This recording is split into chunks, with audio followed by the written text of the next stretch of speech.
Hello, everyone. I'm going to let everybody pile into the room. We're going to get started soon.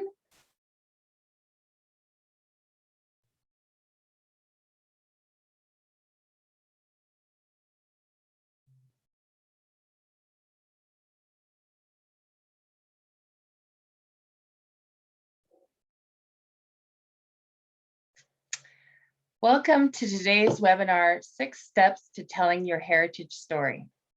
This webinar is part of a series of learning events that we offer on our Regeneration Works website. First, I would like to respectfully acknowledge that the place from which we are gathering virtually is known to us now as Ottawa, the traditional unceded territory of the Algonquin and Nationale people.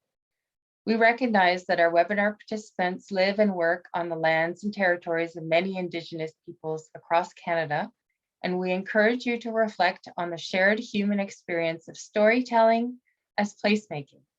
It is through storytelling that we can learn from one another and create richer, more honest stories of all of these places that are important to us. Please feel free to use the chat feature while we are presenting today. We can kick it off now by all sharing where we are participating from today. It's fun to see where everybody is from. We will leave your questions until the end of the webinar, so please use the Q&A feature to log your questions for our presenters today. Please note that we will send you the slides from today's webinar as well as the recording, so don't feel like you have to take notes furiously. Just let me take a moment to tell you about the National Trust for Canada.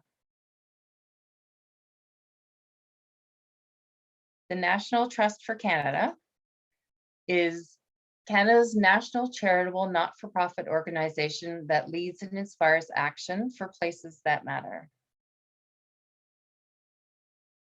We have a long track record of working with communities to save and renew historic places and a team that's passionate about helping you succeed.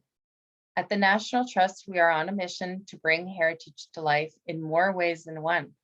We get people excited about places that matter, places that connect us to our roots and improve quality of life. We provide tools to save and renew historic places like Regeneration Works and a treasure trove of destinations to visit and discover. You can learn more about our programs and benefits of becoming a member on our website, which is nationaltrustcanada.ca. So I'd like to start by presenting who we are. So I am Sonia Krutwagen. I am the Manager of Marketing and Digital Strategies here at the National Trust for Canada. And Kirsten? And I'm Kirsten Vermacki, Project Manager of Regeneration and Acting Communications Manager at the National Trust. Thank you. So we are going to start a presentation today. We're going to turn our cameras off so we can focus on our content and our agenda, and we will come back with our cameras on at the end for the Q&A session so we can have a chat about our webinar today. It's really nice seeing where everybody is from. Thank you for sharing. We have people from all across Canada participating in today's webinar, and it should be interesting, all the questions and the conversation at the end of the webinar. So let's get started. Turn my camera off. So this is today's agenda. Get ready to tell your story, step 1. Step 2, think about how you will use your story. Step 3, explore your untold stories. Step 4, craft the right message for the right audience. Step 5, tell your story. And step 6, use social media to tell your story. And then we'll give you a bonus, a few low-cost resources for dressing up your story, and we will be at our question period. So let's get started. Getting ready to tell your story. Why do you need a story? It engages people. You want them to want to know more about you. It inspires people. You want them to join your cause. It compels people to volunteer for you, to support you, to sponsor you, and it educates people. You need them to share the many stories of your historic place. And to do all of that, you have to get their attention. In today's world, that's not an easy task. Through mobile phones, the internet, email, television, radio, newspapers, books, we see or hear about 105,000 words each day during waking hours. That's 23 words per second, or 35 gigabytes of information each day, enough to overload your laptop within 1 week. We can't possibly absorb all that information. Our average attention span is only 8 seconds. How do we decide what we choose to see and hear? Here's Jerry Seinfeld's take on attention spans. This whole idea of attention spans is, I think, a misnomer. People have an infinite attention span if you are entertaining them. And that's why you need a story. To entertain, to be what people choose to see and hear. So what should your story do for you? First, it has to engage people. It has to hold their attention beyond that 8 seconds. Listen to the opening lines of Karen McBride's 2019 novel, Crow Winter. I always thought it would be Raven, the one who finally decided it was time to teach me. Do you want to know more? I'm going to tell you 2 stories about Campbell House. It's one of 16 buildings that were relocated to Duthie's Point Heritage Site in New Richmond on Quebec's Gaspé Coast. It was built in 1861 by a Scottish family that immigrated to the area. So, story 1. Campbell House is an important part of Duthie's Point Heritage Site. Built in 1861, it's a good illustration of how an agricultural family sought self-sufficiency on the farm. The building materials came from their immediate surroundings. Sawdust was used as insulation, and broad sheets of birch bark were used as a vapor barrier and as a waterproof membrane under the outer surface of cedar shingles. But it's in urgent need of repair. The roof must be replaced to save the building from further deterioration. Our long-term plan for Campbell House is to convert it into a well-being retreat where visitors to this National Historic Site can reconnect with nature, walk trails, and visit the museums and businesses on the site. Story 2. It wasn't until 1988 when Campbell House was moved to Duthie's Point and its roof was removed for safe transport that the secret room hidden behind its walls was discovered. In it were a loom, a spinning wheel, and a yarn winder. According to local folklore, when the builder's first wife died, he built the secret room to hide a few of her belongings where his new wife would never find them, and they would never be destroyed. The room guards its secrets and artifacts to this day. Truth or legend? We may never know. But what we do know is if we can't raise the funds we need to replace its roof, the story of Campbell House will end here. But which of these 2 stories made you want to click that Learn More link? Story 1 told you about the heritage significance of Campbell House, created a sense of urgency for the immediate project, and explained what the long-term plan for the building is. Story 2 told you a compelling story about the history of Campbell House and the people who lived there, and created a sense of urgency. And while it alluded to the future plans for the building, it focused on the campaign at hand to raise money to replace the roof. The point in telling your story is to be compelling and for your listeners to feel something. What information about your project will catch your reader's imagination and compel them to learn more? You can tell the bricks and mortar part of your project once your audience is engaged. But if you can't get them to click that Learn More link, you aren't going to get their support. And that's what your story needs to do for you.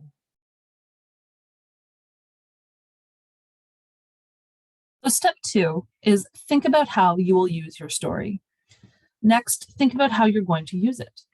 It will be used to engage your audience, have them create a link between your place and something that is possibly no longer there. You'll use it in your communications materials like newsletters or blogs, and promotional materials like visitor brochures, advertising, or in local news stories. on your website and on social media, and for sponsorship approaches and donor appeals and major gift asks. A cohesive, well-told story can help inspire people to your cause and to believe that you are invested in your place as well. Those stories can demonstrate the impact donors have and encourage them to stay involved and see what's happening next. Stories are a great way to create new partnerships in the community and reach more people who may not already know about your place or be invested in it. Stories are a great vehicle for including more people.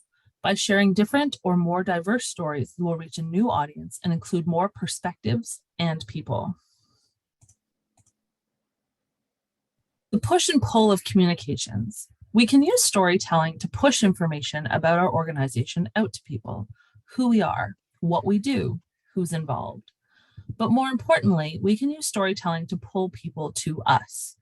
You want people to do something for you. So when you tell your stories, think about what it is you want them to do and create stories that will appeal to that.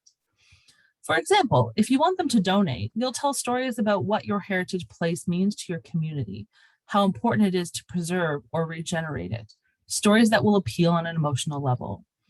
If you want people to visit your site, you'll tell stories that give them a sense of what they'll experience there, testimonials from other visitors, nuggets of fun history facts, stories that will appeal to a sense of the value received. You can also use your story call to action. What do you want your audience to do? Do you want them to donate, volunteer, sponsor, visit? Don't forget to tell them. Always include a call to action in your story. Remember the pull. One of the reasons you tell your story is to engage people, to leave them asking, how can I help? So be sure to tell them how. If you're telling your story on social media, that call to action can be as simple as including a link to your website. An effective picture can also be your call to action. This is a great example of what's at stake story told in pictures. This is Green's Harbor in Newfoundland. They painted a story for their community of what's at stake. In pictures, they showed what their picturesque harbor would look like without their iconic 140-year-old Anglican church. So to sum up step 2, how will you use your story?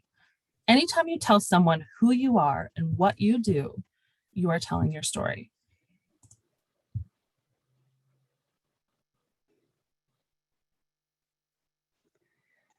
Step 3, explore your untold stories. So it's always a good idea to revisit the narratives told at your historic site, but especially during this time of social change. Are the stories being told welcoming to your visitors? Will they feel the relevance of the stories or see themselves in the stories? Perhaps there are more stories to tell. Are there different perspectives on your historic place, the people who loved it or the green space around it? Have you been telling the same story for several years? Is it time to tell more sides of the story? Explore your stories with your community. There might be stories in your neighborhood that you don't know about till you ask. We're going to look at some examples. So here are some examples from Lougheed House in Alberta. Lougheed House has been working with their community members to explore one at a time with partners the stories of the city and the house. Each story has a connection to the history of the house, from the Chinese cooks who worked in the kitchen of the private home, to Lady Lougheed, the owner of the house's Métis story, to celebrating and exploring the queer history of Calgary, including the gardens of the Lougheed House, which are a known site for queer community to gather in the 70s and 80s. This is an example from the Doukhobor Dugout House, a National Historic Site in Blaine Lake, Saskatchewan. New next summer, they are hosting an event entitled Indigenous and Doukhobor Pass that celebrates their joint story. As you can read here on the left, early Eastern European Doukhobor settlers were helped by the local Cree people, bringing them a horse when they didn't have one. The two people in the poster are Carl Arkand, off-reserve councillor of Muskeg Lake Cree Nation, and Brenda Cheffelbeoff, executive director of the Doukhobor Dugout.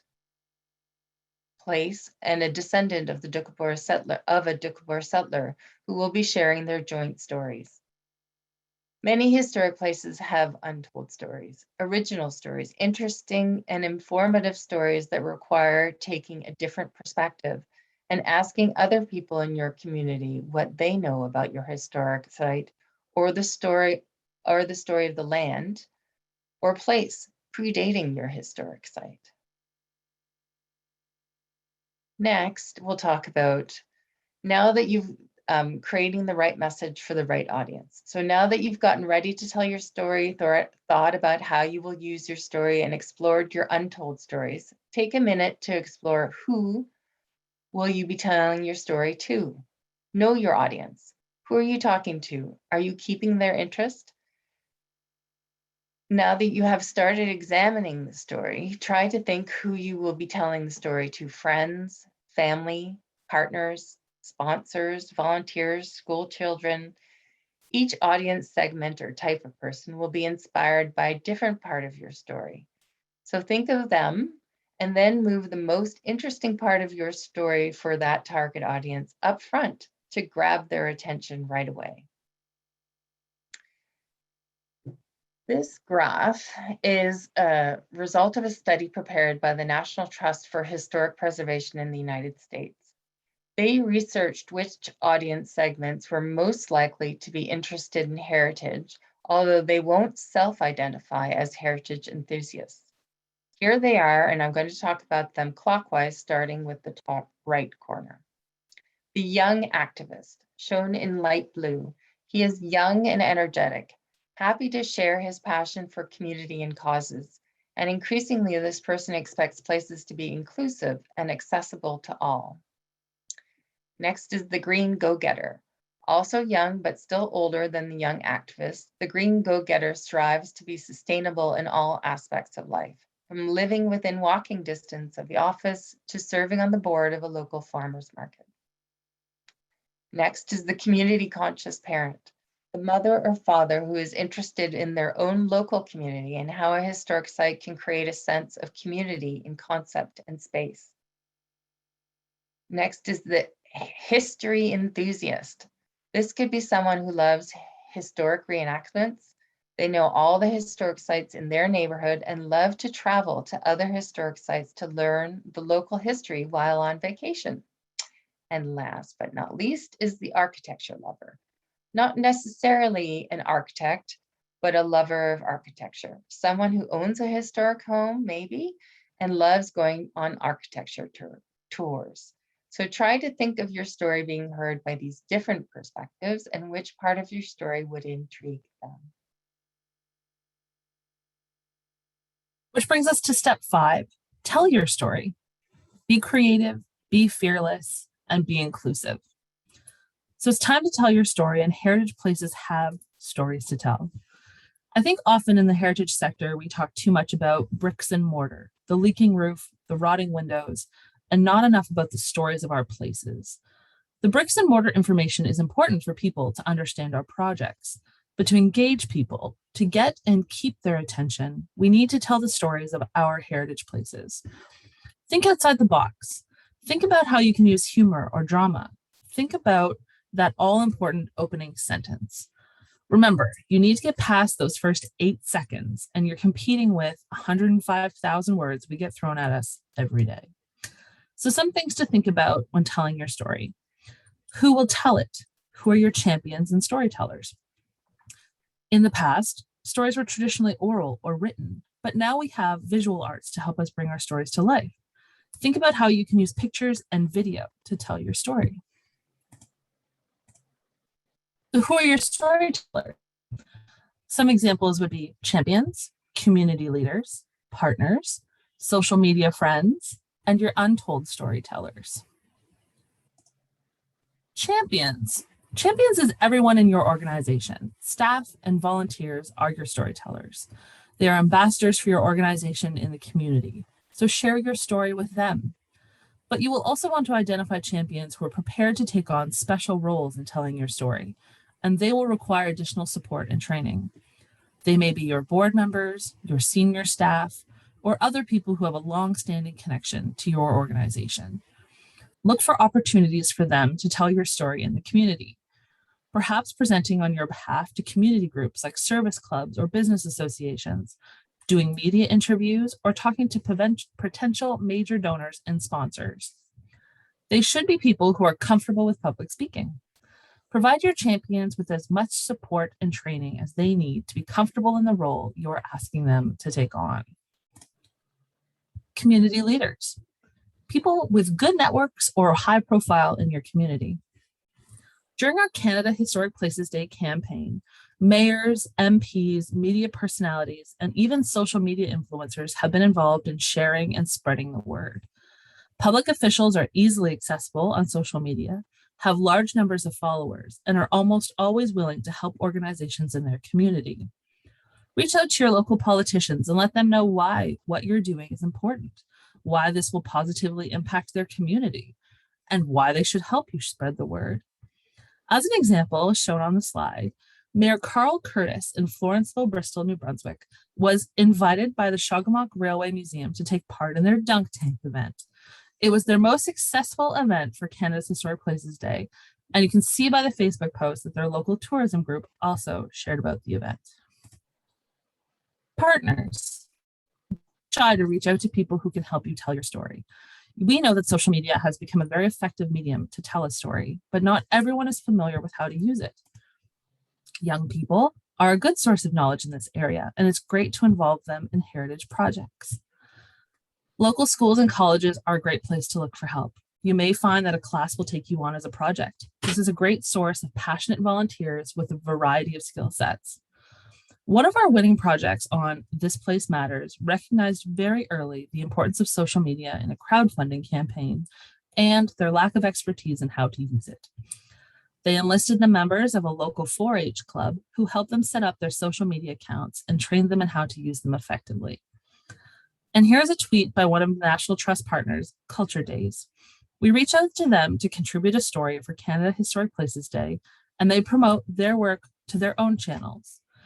See also the amazing photo by Via Rail, one of our Historic Places Day sponsors, and the link that the Canadian Encyclopedia made between one of our places to visit and their interest in the Joy Kagawa House and Joy Kagawa's work. And don't forget local groups in your community. Think about who might align with your project. If the adaptive use for your heritage building is a community center for seniors, look to local seniors clubs. They can help you tell your story in a way that will appeal to their demographic, and they may be a source for great stories about your heritage place. Local service clubs have business professionals who may be willing to help you tailor your story to a business audience. This is also an excellent opportunity for potential sponsors. And also make some social media friends. We've talked about engaging community influencers, but don't be afraid to reach out. Invite big names in your community to help you spread the word. You may be surprised at their response.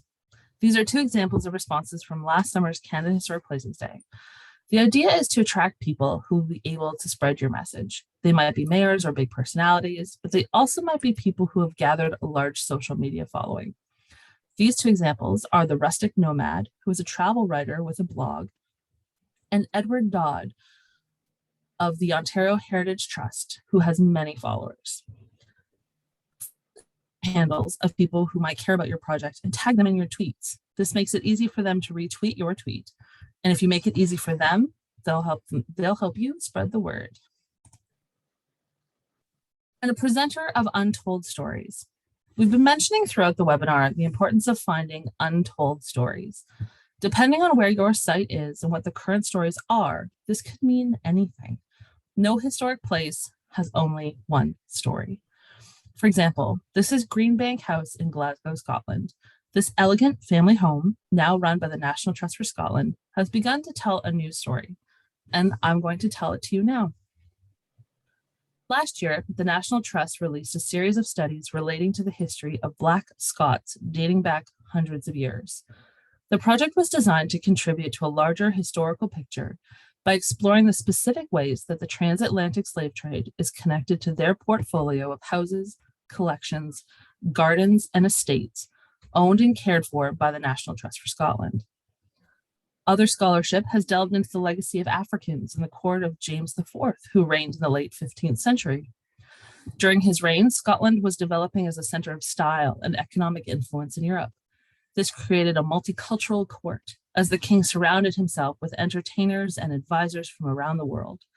Specific mentions of African dancers, musicians, paid servants, and visiting dignitaries indicate that there were Black citizens in Scotland long before the 18th century, when they were previously assumed to have arrived. Despite this presence in the archives, very little is known about the earliest Black Scots, and their stories have not been told. Are you thinking differently about this beautiful house now?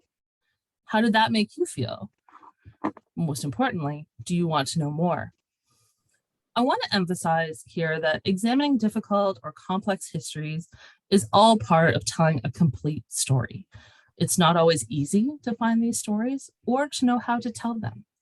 If you don't have access to these untold stories or are comfortable telling them, this is where you bring in a partner who will tell their stories for themselves. Canadian sites have diverse stories. So to partner with groups who want to tell theirs. We are a country settled by colonials, immigrants, and refugees on land traditionally home to a complex diversity of Indigenous peoples. Cultural groups have settled and developed across the country, and no two places are the same. It's important to look to your own community for these stories and partnerships. Not every historic site has a Black history story. Not every settlement was English speaking. It may not be easy to find the queer stories of your site, but it's worth looking. A common story across North America is that of the early settlers, the pioneers. Lang Pioneer Village in Peterborough County, Ontario, tells the story of the first English settlers in the area on a parcel of treaty land negotiated away from the local Mississauga and Abashag in 1818. Originally, the story was similar to that of other living history pioneer villages, with buildings and programming telling a settler story. This past summer, however, they launched a new program, Abomnagan, Looking Ahead. This is an educational video available online and on site, telling the parallel stories of the settlers and the neighboring First Nations communities. The Pioneer Village partnered with Curve Lake First Nation and Hiawatha First Nation, who participated in the filming of this film, telling their stories in tandem with the stories of settlement and nation building. Local county, municipal, and provincial governments supported the project, as well as the regional tourism organization. A local communications firm created a high-quality video. This is an excellent example of finding the previously untold stories of your site and partnering with outside storytellers to broaden your message and audience.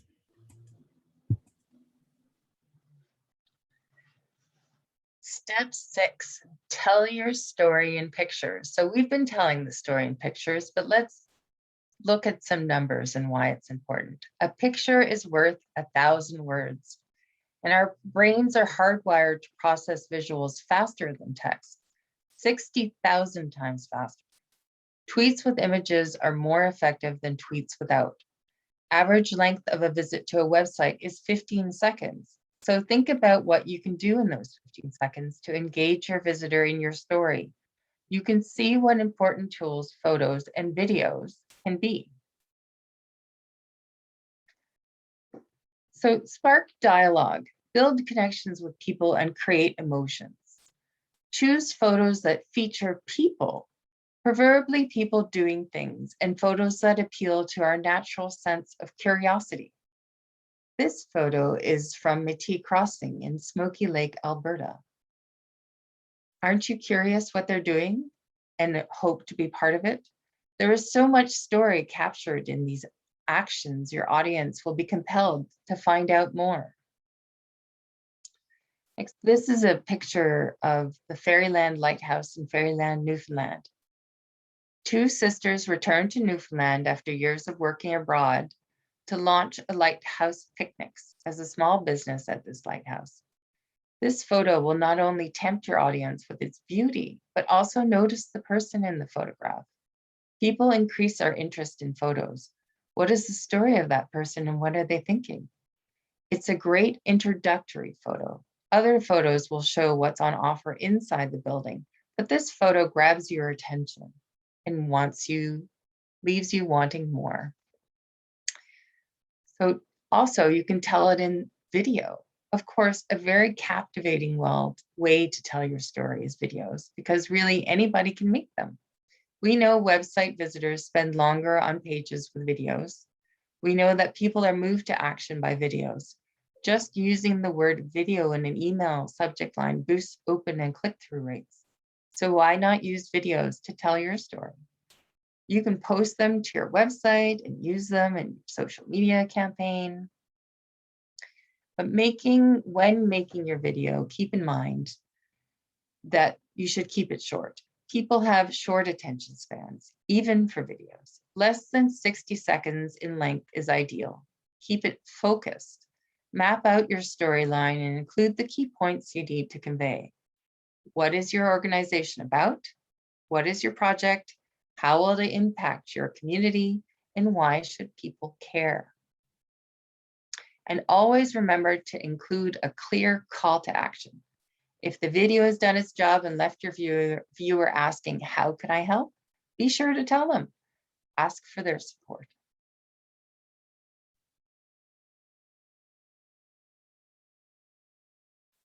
Use social media to tell your story. Social media is an ideal place to tell your story. There are many different social media channels, and we'll talk about a few of them today. Don't worry if you don't use all of these channels. You don't really need to, unless you have a really big team that is very enthusiastic about social media. Why you should use social media. It's a great place to start a conversation. Your audience is already on those channels. You can reach networks of supporters anytime, anywhere on their own schedule. Share stories of impact about the work that you do. You can spark meaningful conversations with your supporters. And you can use social media to drive traffic to your website and donation page. There are approximately 3.8 billion users worldwide of the social media platforms in general. We'll talk a little bit about each one of the major ones together. So Facebook has been around since 2004. It still has the largest audience with 2.5 billion monthly users. The majority of Canadians have a personal Facebook account, so chances are your supporters will be on this platform. Facebook is the world's third most visited website after Google and YouTube. Create a professional page for your organization. Use images and videos to engage your audience. You can also create and share events to create a special excitement about your upcoming events on site. If your organization doesn't have a regularly updated website, Facebook will be the easiest way to reach your community and tell your story for free. Twitter is the platform for news, current affairs, and trends. It is used by a lot of public figures, politicians, and media outlets. You're limited to 280 characters or less. So that's characters, not words. So your content needs to be brief and to the point. What you want on Twitter is for your post to be seen and shared. Use hashtags to help you do that. By including hashtags in your post, you're tagging a certain topic related to your post to your organization. If people look for this hashtag, they will see your post. Choose keywords that are relevant and trendy. Buxton National Historic Site uses hashtags on this giveaway post, including a video of their summer staff showing which prizes win. As a site that tells the story of slavery, emancipation, and the Underground Railroad in Canada, they've also used hashtags for Emancipation Day, knowing that this will bring a new audience to their posts as people are posting about Emancipation Day. Mentioning people will generate more views because the account you mention will receive a notification and will most likely share it. This is a great way to mention sponsors or friends, like Fort Edmonton Park does here, thanking the community sponsors for their Halloween event. As this is a fast-paced media, you can't really post too often. The more you tweet, the more views you will get, the more your audience will grow. Ideally, you would tweet 1 to 3 times a day, but there's no need to go crazy. Also, it's fine to share the same message multiple times during the same week. Instagram is a world of photos. This is a great place to show off your beautiful heritage buildings. Tell your story using photographs. There are 1 billion active users on Instagram, and the audience is younger than Facebook, with 90% of Instagram users under 35. Include hashtags to get more views. Use Instagram stories to show behind the scenes events. The Bytown Museum in Ottawa is an example of a historic place that has an entertaining and engaging Instagram presence. The photo on the bottom is a behind the scenes post showing pieces of the collection as they are cataloged. The post on the right is actually a video. They regularly film the staff giving 1-minute introductions to items on display in the museum. All they need is a phone. Visitors are inevitably going to be taking photos of your heritage site. If you have an online presence, they can tag you in the photo for all of their followers to see, and then you can share their post, benefiting from some great shots like the image that Craig Derrick Castle posted, taken by a follower. It's excellent to take advantage of your audience. And by being online and having access to all of these photos, Craig Derrick is sharing an incredible image that they otherwise may not have had access to. So how to choose your social media accounts may be free to create, but they do take time to nurture. If you don't have social media accounts, find which channel works best for you and your audience. One question to ask yourself is, what medium will you use to tell your story? Try to find where your audience is. One tool is hashtags. I've described a few different social media channels and described how these channels might work for your storytelling efforts. Now, I'd like to emphasize that if you don't have a social media presence yet, and you don't have a social media team, you should simply choose 1 or 2 channels to share your story. Social media is fun and engages audiences, but it does take time. Time to develop your messages and nurture and grow your audience. Be fearless. Just pick a channel and try it out. Post some messages on Facebook or Twitter and see what kind of response you get. There are also lots of free or low-cost resources out there online, and these are just a few suggestions of where you might want to get started. The goal is to package your story so it looks professional or cute or interesting. Whatever angle you will use to execute your storytelling, here are some tools that will make it easy for you. YouTube has free video editing resources and is an excellent place to store virtual tours or talks that you already have going on site. Hootsuite will help you keep track of your various social media channels and help you schedule tweets and Facebook posts so you can get on with your other work. Canva is a great place to make simple but inspiring graphics sized just right for social media. And I've used a few examples of just the few images that we have here of different images we have made using the free Canva software, including the graphic advertising today's webinar. PowerPoint was designed to make presentations, but just think how easy it is to place images, backgrounds, and different sizes of text. Think of the slides as images. Pixabay and Unsplash are a good source for free stock images if you find that you just need images to get yourself started. And of course, Zoom isn't on here, but Zoom has become an excellent resource for all of us as we're trying to put our message out there online. So you can broadcast webinars, authors' talks, lectures, or virtual tours.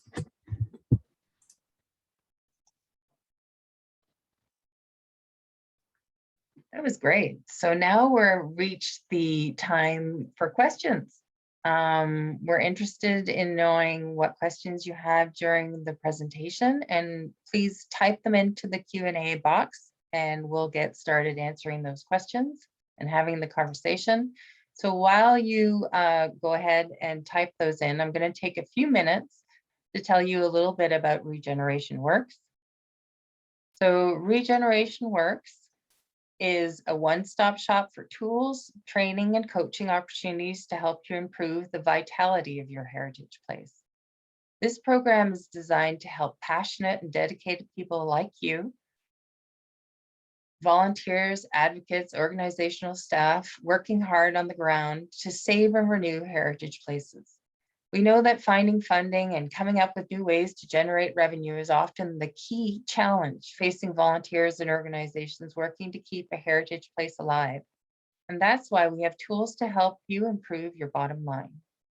Visit the website to access tip sheets on a range of topics from grant writing to marketing. Get inspired with the case studies of our latest toolkit about shared stewardship models for historic places, and all the webinars are free. So there are some more there if you want to go to the website regenerationworks.ca to get started. We want to tell you, as a person who attended our webinar today, there's a membership offer of a 30% discount. Use the code NEWMEMBER when you use our website at nationaltrustcanada.com/join to join our organization. Here are some of the benefits. We have a member magazine locale, and you get discount at our national conference. And we have a treasure trove of places to visit and discover, a network of 98 places in Canada and more than 1,000 places internationally when we're all ready to travel to international locations. So here we are. Let's turn on our cameras and see what kind of questions we have from today's conversation.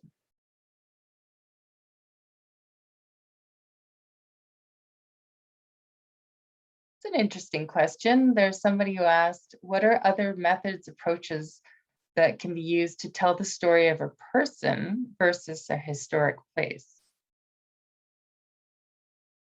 I don't know, it's interesting. I think a lot of the techniques are the same for a person versus a historic place. I think a lot about the person is their personality, that kind of their stories that are really interesting to tell, to research and share. Kirsten, do you have some ideas? I think it would depend on the purpose of your organization. If the organization is based on the history of a person, images are an excellent way of telling the story of a person, especially if you have historic images or if you have an original artwork. I think it would depend on who you're trying to tell the story to and what the purpose of your story would be. You might need a little bit more information. But I think Sonia is right. The basic principles would still be the same. Absolutely. There's a question here by Ken Johnson, who's raised his hand. Let's see, I'm going to try the allowed to talk to see if that works for you. Ken, did you want to ask a question directly?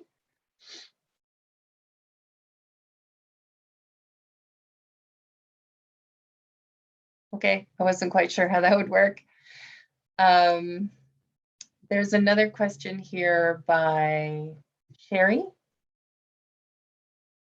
Interested in providing an online tour of our premises. Do you suggest any preferred softwares, Google Maps or real estate walkthrough software? We've done, through our program Historic Places Day this summer, we did quite a few different tours of places. We did them with Zoom as live tours. I don't know if you're talking about actually doing live tours or maybe having a more of a virtual tour on your website.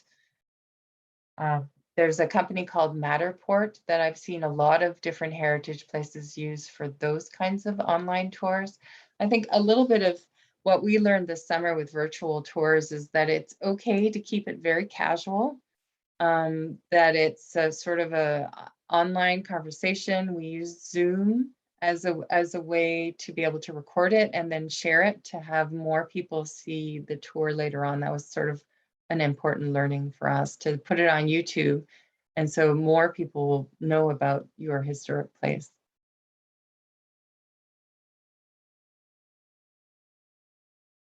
Kirsten, do you want to take the question about young people? Absolutely. Thanks, Jan. So Jan's asking how to engage young people.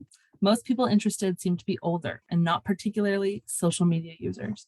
That's an excellent question. I think depending on the style of your historic place, the purpose of your organization, I think young people are just as interested in history and historic places and their community as older people. I think a lot of the different issues come around scheduling. If your historic place is open from 10 until 2, Monday to Friday, You may not have visitors who are in high school, in college and university, but there are people out there, especially young people. We're talking about high school students are looking for volunteer hours for graduation. If you have a college or university, any sort of post-secondary institution in your community, there will be history students, there will be conservation students that are interested in learning and volunteering and helping. So I think it might take a little bit extra effort, but to look around your community and say, where are the young people? Are they at the library? Are they at the local college? Is there a history teacher in the local high school that would love to bring their students to your organization, have them research artifacts in your collection? And then you have a built-in group of students who are interested, who are excited, because they're out there. History lovers don't just sort of bloom after retirement. History lovers are of all ages. And so you might have to be creative in finding them. And that could be having one person start a Facebook group, reaching out to high schoolers, reaching out to college, reaching out to university students, and just seeing where you can find them, wherever they might be in your community. Every community is a little bit different. So there's Ken managed to ask this question. I think it's going to be our last because we've reached the end of our time period, but it's a good one. And then you're asking about how can we tell the story of a group of historic buildings, over 100 buildings in Old Town Victoria. I love that question. So I'll take a first stab at it. One of the things is to start with a story. And it's really hard. You don't want to try and tell the story of the whole thing.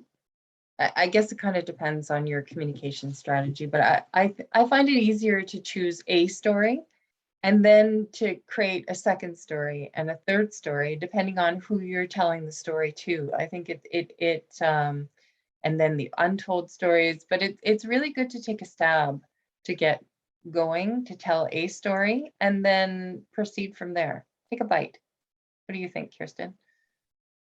Great, Sonia. I think, especially we're talking Old Town Victoria, there's a linkage of these sites. And so when you think about over 100 buildings in a small space, who was living there? What sort of time period do you want to talk about? I think sometimes that's difficult when we're dealing with a larger section of buildings. They may not have all had a vibrant life at the same point in history, but to find what story is it that you think you want to tell. Is it a story of the people who worked in those buildings? Is it the story of the people who lived in those buildings, the people who built those buildings, perhaps? So I think it would be finding that common thread. What is it that you really think makes them all special? And what is the relationship between them, other than their existence and proximity? Great. There's a question by Isabel asking if we offer our services in French, and we are a bilingual organization, and we will be happy to answer your questions or have a discussion. We're going to send a follow-up email with the recording, and please, if you have any more questions, anybody, please send them to us and we'll be happy to answer them. So we're going to close out today's webinar by reminding us our key takeaways for the session today. And they are: use stories to engage and inspire people and to compel your audience. Use storytellers, and your storytellers are in your organization and in your community. Explore with your community the untold stories of your site. Tailor your stories to who you're telling your story to. Use photos and videos to bring your story to life and to compel your audience, and that social media is a great way to tell and spread your story. So we're going to be sending you an email with the slides and a recording from today. Thank you very much for joining us, and let us know if you have any follow-up questions, and use the Regeneration Works website for any other, there are more webinars coming up. Thanks a lot.